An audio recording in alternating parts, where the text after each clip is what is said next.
नमस्कार, आप देख रहे हैं यूथ मुकाम न्यूज, मतलब खबरें आपके काम की। बिहार की लाइफलाइन का आधा भाग आज से चालू हो गया। बिहार के मुख्यमंत्री नीतीश कुमार और केंद्रीय सड़क परिवहन मंत्री नितिन गडकरी ने वीडियो कॉन्फ्रेंसिंग के माध्यम से शुक्रवार को महात्मा गांधी सेतु के पश्चिमी लेन के सुपर स्ट्रक्चर का उद्घाटन किया।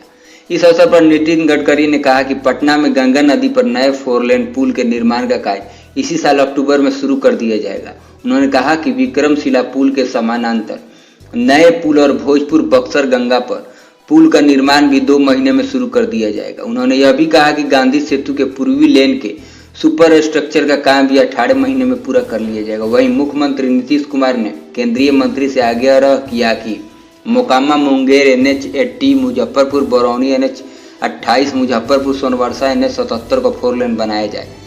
इस पुल की लंबाई 5575 मीटर है। इसी पुल की लागत 1742 करोड़ रुपया। उत्तर बिहार को दक्षिण बिहार से जोड़ता यह पुल बिहार की जीवन रेखा है।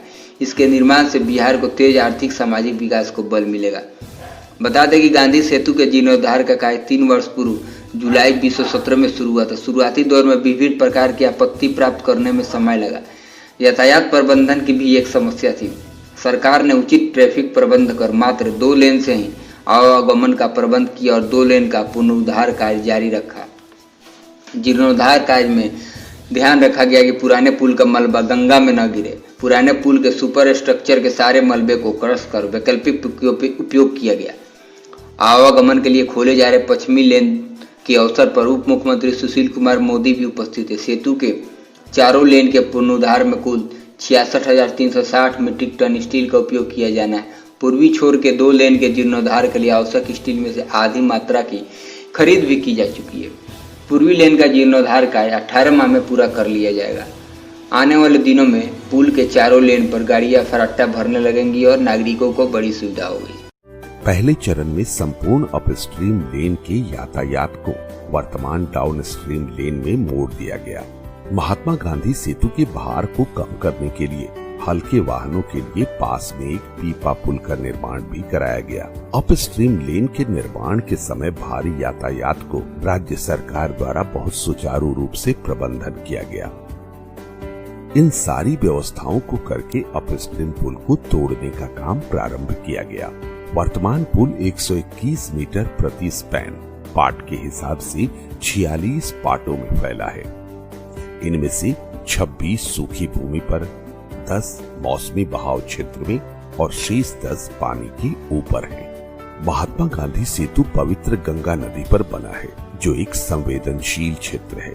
इसलिए मलबे को पवित्र नदी में फेंका नहीं जा सकता। इस परियोजना में पर्यावरण की सुरक्षा का ध्यान रखते हुए 75,000 घन मीटर के कंक्रीट तोड़कर हटाया जा रहा है, जो कि अपने आप में बहुत कठिन काम है। इस परियोजना का अनुश्रवण पथ निर्माण विभाग द्वारा बहुत ही सूक्ष्मता से किया गया। भूमि पर अवस्थित पाटों को तोड़ने के लिए high rich boom jaw cutter, जो कंक्रीट और रीइंफोर्समेंट को काट सकते हैं, का इस्तेमाल किया गया। साथ ही साथ पर्यावरणीय प्रदूषण कम करने के लिए धूल कण विरोधी सप्रेशन सिस्टम प्रदान किया गया।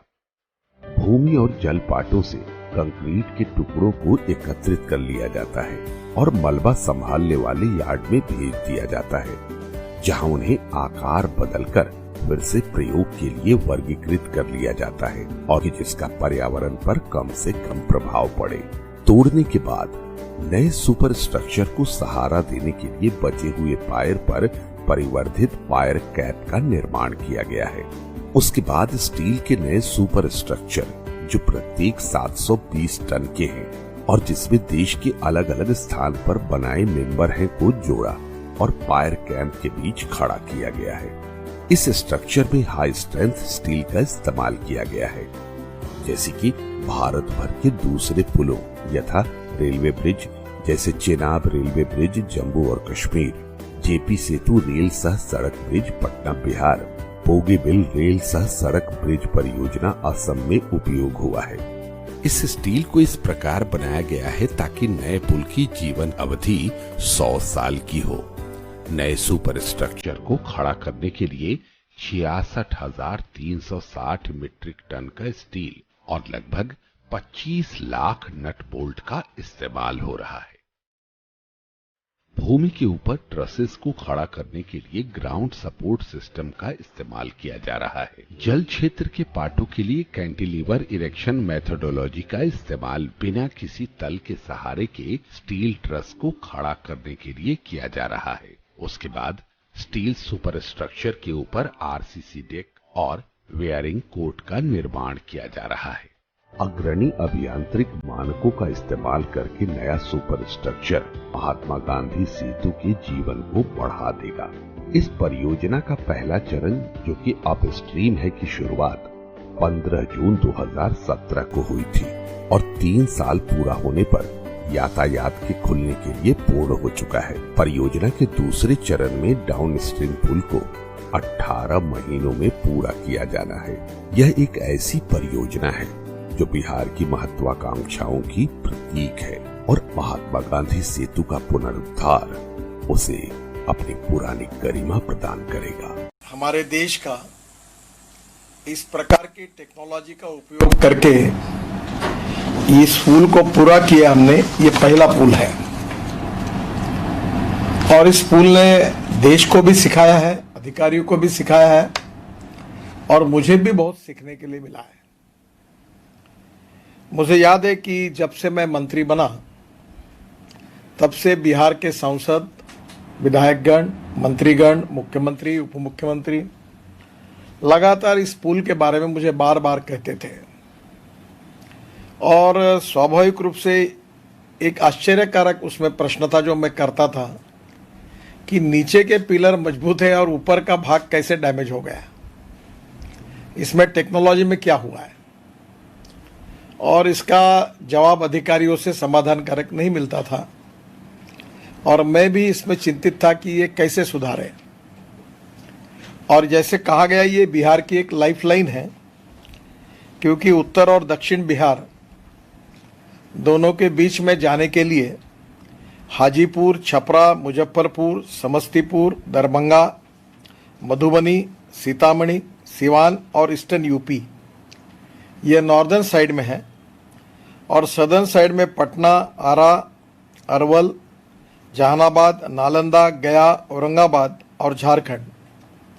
तो स्वाभाविक रूप से ये एक प्रकार की लाइफलाइन थी और इसको कैसे सुधारना एक बहुत बड़ा चैलेंज था और ये मेरे भी समझ में नहीं आ रहा था कि इसका निर्णय कैसा करें, जबकि मुझे हिंदुस्तान में शायद मैं ऐसा एक मंत्री हूँ कि सबसे ज़्यादा ब्रिज बनाने का मुझे सौभाग्य मिला होगा।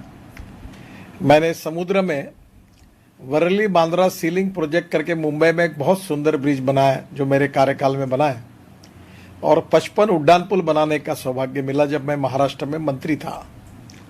तो थोड़ा धीरे धीरे, मैं सिविल इंजीनियर नहीं हूँ पर टेक्नोलॉजी को धीरे धीरे समझने लगा।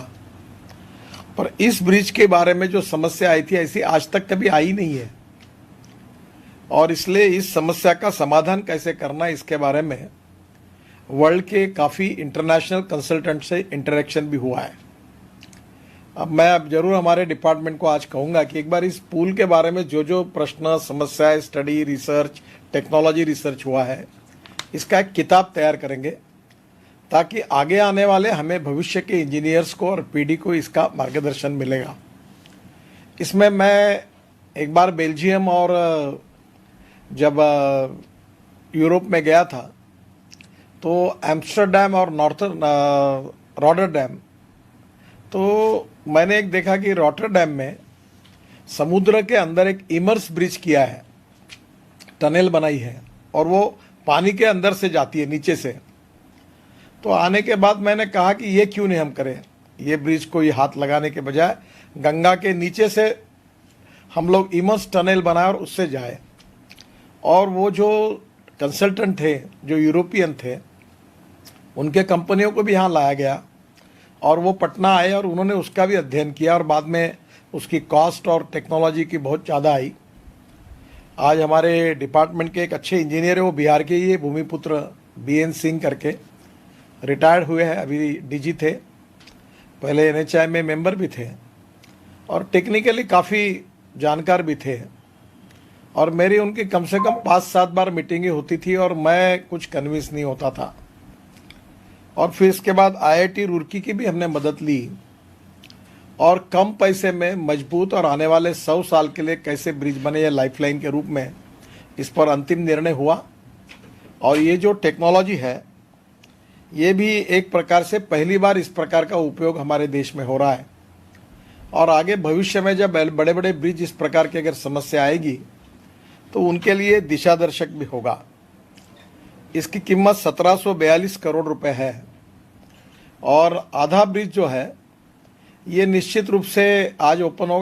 धन्यवाद देता हूं कि उन्होंने जो इस पुल का निर्माण किया गया, पुल के सुपर स्ट्रक्चर का जो निर्माण किया गया, उसकी शुरुआत की गई। और जैसा आपने सब बताया, बहुत अच्छे ढंग से एक बात की आपने जानकारी दे दी है और कितना इसको लेकर के लंबे काल तक चलता रहा कि पूरा पुल बनेगा, कि उसका एक हिस्सा बनेगा और अंत में जो तय हुआ और जो नया काम किया गया है। और आपने ठीक ही कहा, इसके लिए तो सब लोग इसका अध्ययन करेंगे, देखेंगे।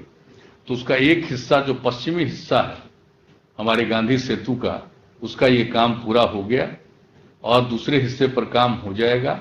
और जैसा कि आपने कहा और जो जानकारी भी है कि 1.5 साल के अंदर वो भी पूरा हो जाएगा। तो ये बहुत ही उपयोगी काम हुआ है और इसके लिए मैं आपको विशेष तौर पर बधाई देता हूं। और जो कुछ भी सड़क से संबंधित, केंद्र सरकार से संबंधित जो भी मसले हैं, उस बात की चर्चा हमारे पथ निर्माण मंत्री नंदकिशोर यादव जी ने, हमारे उप मुख्यमंत्री श्री सुशील कुमार मोदी जी ने बहुत सारी बातों की चर्चा कर दी है और काफी समय से ये कार्यक्रम चला है।